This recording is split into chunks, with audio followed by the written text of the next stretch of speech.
Fíjate que, si lo pensamos bien, imaginemos confiar los secretos más oscuros o las luchas más vulnerables y nuestra propia identidad, a una infraestructura digital que fue diseñada específicamente para rastrear, empaquetar y vender datos. O sea, es una locura. Y esa es, pues, la paradoja exacta a la que se enfrenta hoy una organización con más de 80 años de antigüedad, que depende del anonimato absoluto para salvar vidas, mientras opera en plataformas tecnológicas creadas para la sobreexposición. Es una tensión fascinante, la verdad. Porque, a ver, hemos construido un ecosistema tecnológico que recompensa la conexión constante y, digamos, la visibilidad extrema. Sin embargo, rara vez nos detenemos a analizar cómo construir los muros y las puertas lógicas que separen las distintas habitaciones de nuestra existencia digital.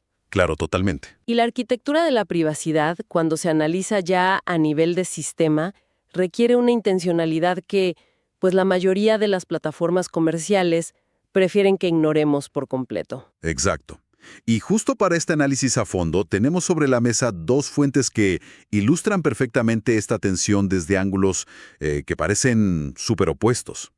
Por un lado, tenemos un manual técnico muy árido, la verdad, sobre el funcionamiento de alias de correo electrónico. Es pura ingeniería de sistemas y enrutamiento de datos. Sí, súper técnico. Muy técnico. Y por el otro, un documento sorprendentemente profundo. Hablamos de la Guía de Servicio de Alcohólicos Anónimos, o AA de México, pero específicamente centrada en su sección sobre Internet y redes sociales del año 2022. Y el contraste metodológico entre ambos documentos es lo que revela un patrón común buenísimo. Porque el manual técnico nos explica cómo filtrar paquetes de datos en un servidor mediante identificadores virtuales, o sea, para evitar el caos operativo. Ajá. Pero la guía de AEA, en cambio, detalla cómo una comunidad global aplica lógicas de enrutamiento muy similares, pero a nivel humano, ¿no? Todo para proteger la reputación y la privacidad de individuos vulnerables frente a la minería de datos moderna. Y por eso el objetivo de nuestra exploración hoy es descifrar los mecanismos detrás de la identidad digital. Vamos a empezar diseccionando las herramientas técnicas más fundamentales que filtran nuestra comunicación, como los alias. Y luego analizaremos cómo esos conceptos técnicos de protección se traducen en protocolos organizacionales que son, literalmente, de vida o muerte. Así es. Yo te aseguro de que quienes nos escuchan encontrarán motivos de sobra para auditar su propia huella digital. Así que empecemos por la anatomía técnica, porque antes de entender la privacidad a nivel social, hay que comprender cómo se mueve la información en los cables. Totalmente. Y si revisamos el manual técnico sobre los alias de correo, el punto de partida requiere, pues, definir la infraestructura básica. Todo ocurre dentro de lo que llamamos un MTA, por sus siglas en inglés, que significa agente de transferencia de correo. Ok, el MTA. Exacto. Programas como Microsoft Exchange o Postfix, que actúan, digamos, como la oficina postal digital. Su único trabajo es decidir hacia dónde va cada mensaje que ingresa a la red. Y dentro de esa oficina postal, un alias funciona puramente como un identificador alterno. Y aquí el manual hace una distinción técnica que rompe muchísimo con la intuición de la mayoría de los usuarios. O sea, un alias no tiene capacidad de almacenamiento. Cero. Nada de almacenamiento. No es un buzón físico en un servidor, ni siquiera posee credenciales propias. Es, imposible iniciar sesión utilizando un alias porque en realidad no existe como una entidad independiente. Ese es justo el punto donde la arquitectura del sistema suele malinterpretarse. Se asume que crear un alias es abrir una cuenta paralela. Y no es así. A nivel de código, lo que el agente de transferencia de correo mantiene es simplemente una tabla de resolución de direcciones. A ver, explícame eso un poco más. Sí, te explico. Cuando un paquete de datos llega, el servidor lee el campo del destinatario. Si ese texto coincide con una cadena de caracteres en la tabla de alias, el sistema ejecuta una instrucción de redirección hacia el buzón principal que está asociado. Es un ejercicio puro de lógica de enrutamiento condicional. Claro. Y la fuente original utiliza una analogía bastante gráfica que me encantó.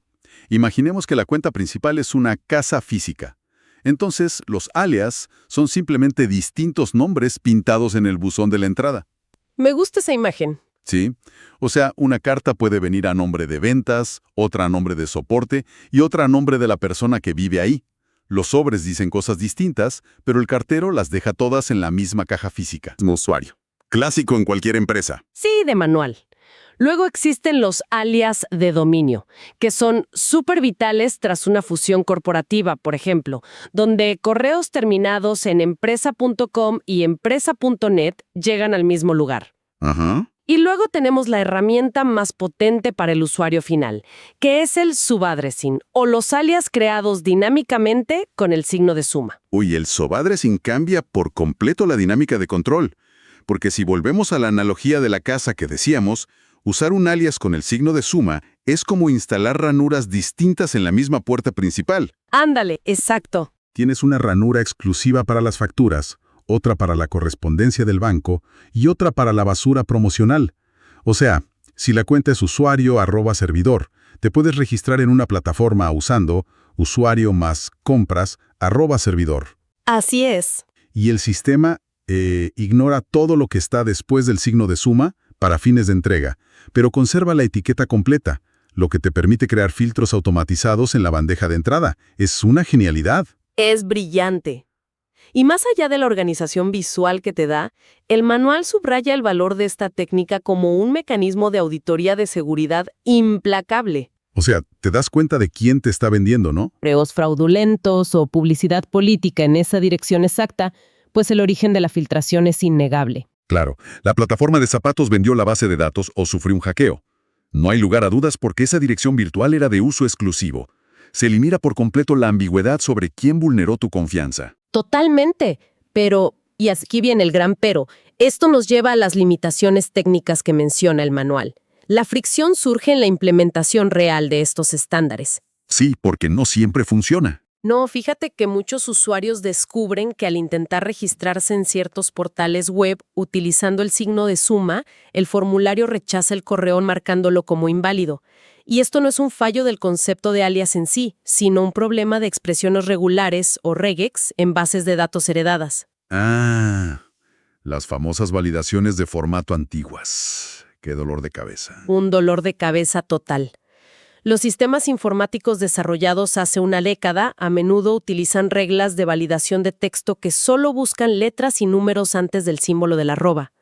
Entonces, al encontrar un carácter especial como el signo de suma, la base de datos asume que es un error de tipografía y bloquea el registro automático. Claro. Y a esto se suma el desafío de la bidireccionalidad, porque como el alias no tiene credenciales, responder un correo desde esa identidad virtual depende enteramente de que el cliente de correo, ya sea la aplicación del celular o el software de escritorio, tenga la capacidad de enmascarar la dirección principal al momento de enviar.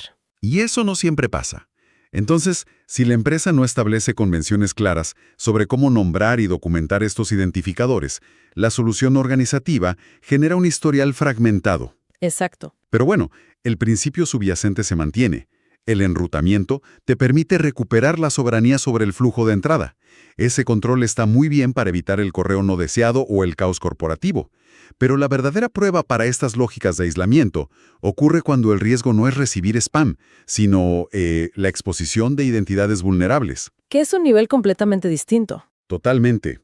Si observamos cómo operan organizaciones que manejan situaciones críticas, el concepto de filtrar información adquiere dimensiones éticas, y esto nos lleva a nuestra segunda fuente. Sí, la transición de los protocolos de servidores a las dinámicas sociales nos lleva directamente a la guía de servicio de AA. Aquí entramos a un entorno donde las reglas no buscan optimizar el almacenamiento, sino aplicar principios históricos en un ecosistema que es súper hostil. Ajá. La base de todas sus tradiciones operativas es el anonimato. Y la guía establece con mucha firmeza que Internet es un medio público en toda su extensión, equivalente a una plaza abierta, la prensa o la televisión. Sin importar las famosas configuraciones de privacidad. Exacto, independientemente de los controles de privacidad que ofrezcan las plataformas. Para ellos es público y punto. O sea, en términos prácticos, el documento estipula que los miembros no deben identificarse con sus nombres completos ni mostrar fotografías que revelen su rostro en ningún entorno digital que no esté estrictamente protegido por contraseñas privadas. Y aquí, es donde se genera una colisión frontal con la arquitectura misma de la web moderna. Una colisión total. Porque las plataformas sociales están diseñadas expresamente para derribar esas barreras y conectar perfiles. Quieren que compartas todo. Sí, y el manual aborda esta colisión advirtiendo sobre la falsa sensación de seguridad de los grupos cerrados o privados en redes sociales. Eso me voló la cabeza. Es que el mecanismo que las plataformas utilizan para sugerir conexiones hace que la privacidad configurada por el usuario sea casi irrelevante frente al algoritmo. O sea, las redes sociales analizan metadatos constantemente, rastrean direcciones IP compartidas, analizan quién tiene el número de teléfono de quién en sus libretas de contactos sincronizadas, Cruzan absolutamente todo. cruzan patrones de ubicación física, todo. O sea, para dejarlo súper claro, el algoritmo no necesita leer el contenido de un grupo privado llamado, no sé, recuperación, para saber quiénes lo integran. Para nada. Si 50 personas se conectan rutinariamente a la misma hora, interactúan en el mismo espacio digital oculto y comparten superposiciones en sus listas de contactos, el motor de recomendación empieza a sugerirlos mutuamente como personas que quizá conozcas. Sí, y esas sugerencias aparecen en los perfiles públicos de los usuarios, visibles para sus compañeros de trabajo o familiares. El grafo social, que es esta red matemática de relaciones que construye la plataforma, perfora el velo del grupo privado simplemente asociando la proximidad digital. ¡Wow! ¡Qué miedo, la verdad! Por esta razón, la guía de A es sumamente severa al advertir contra el uso de terminología o jerga interna en actualizaciones de estado personales, incluso si lo hacen de forma críptica. Es como intentar mantener una conversación confidencial dentro de una habitación donde las paredes son algoritmos diseñados para conectar puntos de datos. El simple acto de entrar a la habitación deja una huella que la plataforma monetiza. Tal cual.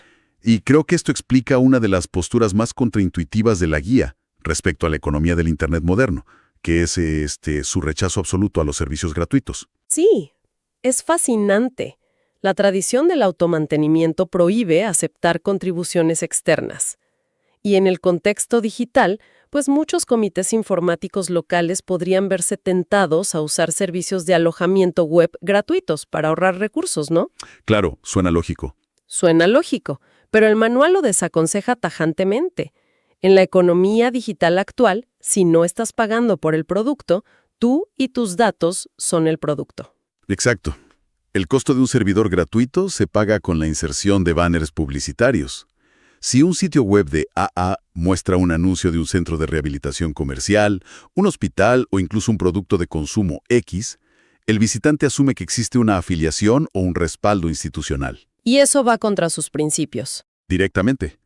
Entonces, al pagar su propio espacio, no solo evitan violar su tradición de no afiliación, sino que cortan de raíz la recolección de datos de navegación de sus usuarios por parte de redes publicitarias de terceros. Y fíjate que aplican el mismo nivel de escrutinio a su arquitectura de servicio público.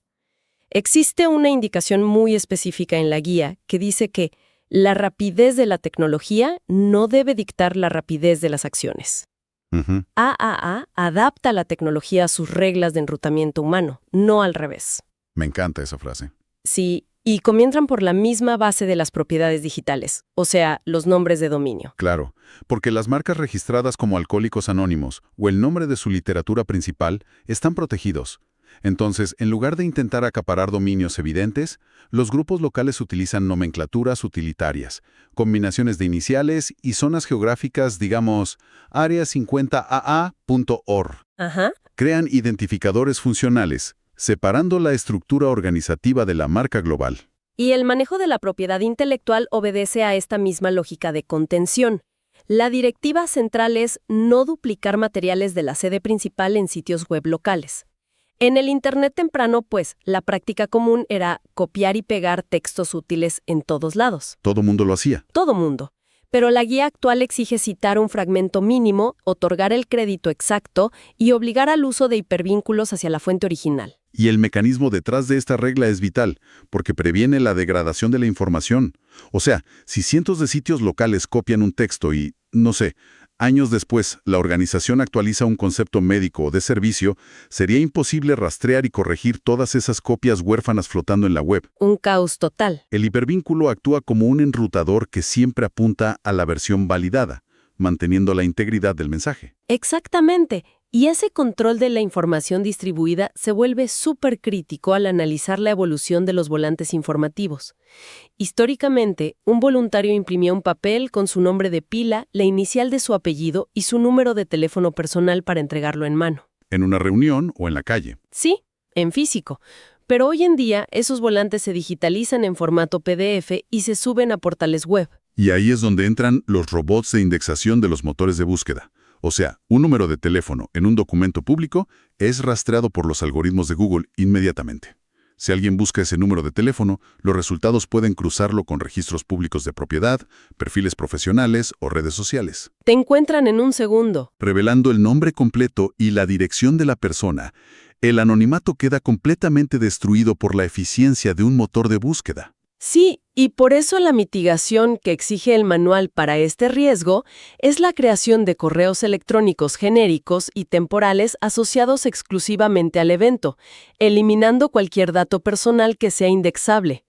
Y bueno, para las comunicaciones internas masivas, el protocolo exige el uso invariable de la copia oculta, o CCO. Es que colocar docenas de direcciones en el campo para o en la copia regular es técnicamente una filtración masiva de metadatos. Completamente. Cualquiera en esa lista recibe el directorio completo de los demás participantes, y muchos de los cuales podrían estar usando direcciones corporativas que incluyen sus nombres y apellidos completos. Es un riesgo enorme. Por eso, para estructurar el servicio interno a largo plazo, UAE emplea un mecanismo fascinante que la guía denomina cuentas de correo electrónico rotativas. A ver, cuéntame de esto. Bueno, un puesto de servicio específico de una región no utiliza el correo personal del voluntario en turno. Se crea una dirección institucional, algo con una nomenclatura muy estricta. Por ejemplo, secretaria-area20@dominio.com. Claro. Y hay un paralelismo estructural aquí que conecta nuestras dos fuentes de manera brillante, me acabo de dar cuenta. Al rotar un correo genérico entre diferentes servidores de confianza, cuando cambian los periodos de voluntariado, UAE está ejecutando esencialmente la misma lógica de un alias de servidor que vimos al principio, pero aplicada al factor humano. Así es. O sea, el sistema crea una capa de abstracción. El correo llega a la función y esa función redirige el mensaje a la persona temporalmente encargada. Protegen al individuo ocultándolo detrás de la arquitectura del puesto. Me encanta cómo lo pones, porque es literalmente eso. Es un enrutamiento diseñado para la resiliencia organizacional. En los sistemas informáticos, un alias previene que el caos del exterior sature un buzón personal, y en la organización humana, este alias administrativo previene consecuencias devastadoras en la vida real. Aísla el riesgo. Aísla al voluntario del escrutinio público y asegura que las comunicaciones institucionales no se pierdan cuando una persona abandona el cargo.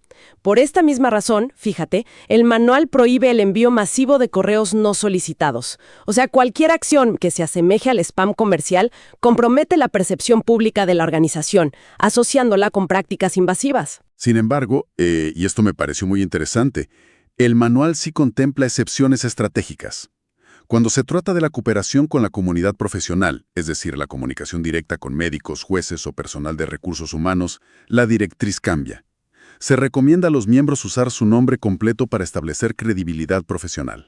Claro, es necesario. Asumen un riesgo calculado, porque presentarse con un seudónimo ante un tribunal o un hospital generaría desconfianza institucional automática. Pero el protocolo de contención se mantiene activo. Firman con sus credenciales completas, pero tienen la obligación estricta de incluir una advertencia explícita en la firma del correo que dice favor de no publicar el nombre. Qué importante demarcación. Sí, demarcan claramente el límite entre la comunicación confidencial uno a uno y la exposición pública. Reconocen que la vulnerabilidad técnica siempre en última instancia, depende de un componente humano, y por eso el documento dedica atención a riesgos domésticos que la mayoría pasa por alto, como los dispositivos compartidos. O sea, si un miembro de la organización sincroniza su libreta de contactos institucionales en una tableta familiar y la cuenta en la nube está vinculada a otro integrante del hogar, toda esa red confidencial queda expuesta a aplicaciones de terceros instaladas por la familia. Imagínate el riesgo de un juego que descarga un niño y pide acceso a los contactos. Exacto. Y el análisis de vulnerabilidades también se extiende a las nuevas dinámicas de reunión. Con la adopción masiva de las teleconferencias y el flujo de video en vivo, el manual pide a los participantes evaluar elementos imprevistos. Encender una cámara web en la sala de estar abre una ventana visual al mundo privado. Algo que normalizamos muchísimo últimamente. Demasiado. Algo tan simple como un familiar cruzando por el fondo de la pantalla, o el audio de una conversación privada filtrándose por un micrófono abierto, puede vulnerar a terceros que no dieron su consentimiento para participar en ese espacio digital. Y la indicación de la guía no es rechazar la herramienta de videoconferencia, sino aplicar una pausa reflexiva antes de adoptar los ajustes predeterminados del software. Si recapitulamos los mecanismos analizados en esta charla, el hilo conductor es el diseño de barreras intencionales. Así es. Comenzamos desarmando la anatomía técnica de los servidores, viendo cómo el uso de alias y subdirecciones con el signo de suma permite aislar filtraciones de datos y enrutar la información para evitar que el correo no deseado contamine el espacio de trabajo. Y concluimos observando cómo una entidad que maneja situaciones de extrema vulnerabilidad ha codificado protocolos muy precisos para enrutar sus interacciones humanas. Desde la restricción en el uso de dominios y la eliminación de metadatos en correos masivos hasta la creación de identidades funcionales rotativas. O sea, todo está estructurado para que el diseño invasivo de la web moderna no erosione su principio fundamental de anonimato. Para quienes nos escuchan, la verdad es que el análisis de estas arquitecturas ofrece un espejo directo hacia la gestión de la propia identidad en línea. Creo que podemos preguntarnos, ¿qué tan intencional es la estructura de nuestra comunicación personal? Buena pregunta. Es posible que ya se utilicen filtros automáticos para segregar los recibos de compras, pero la verdadera métrica de seguridad reside en preguntarse si aplicamos el mismo rigor para aislar los datos sensibles y proteger el grafo social de nuestros contactos frente a aplicaciones que solicitan acceso a nuestra libreta de direcciones por defecto. Es que las herramientas de aislamiento técnico existen y están al alcance de cualquier usuario. La distinción crucial radica en la política de implementación. Como demuestra la evolución de las guías de servicio a lo largo de las décadas, la tecnología por sí sola no garantiza la privacidad. No, para nada. Requiere un marco de uso consciente y una resistencia activa contra las configuraciones predeterminadas de las plataformas. Concluimos este análisis a fondo, dejando una reflexión sobre el momento histórico de nuestra infraestructura digital. Fíjate, si una organización estructurada en la década de 1930, basada originalmente en la simplicidad de reuniones presenciales y tomar café, ha logrado auditar el Internet moderno y adaptar sus principios para sobrevivir ilesa a la minería de datos algorítmica. Sí. ¿Qué nos dice eso sobre las prioridades de la sociedad contemporánea? Vivimos en una cultura que, frente a las mismas pantallas que concentran toda nuestra existencia, parece trágica y rutinariamente dispuesta a hacer clic en aceptar todas las cookies, entregando la soberanía de su identidad digital a cambio de una conveniencia momentánea que nadie cuestiona.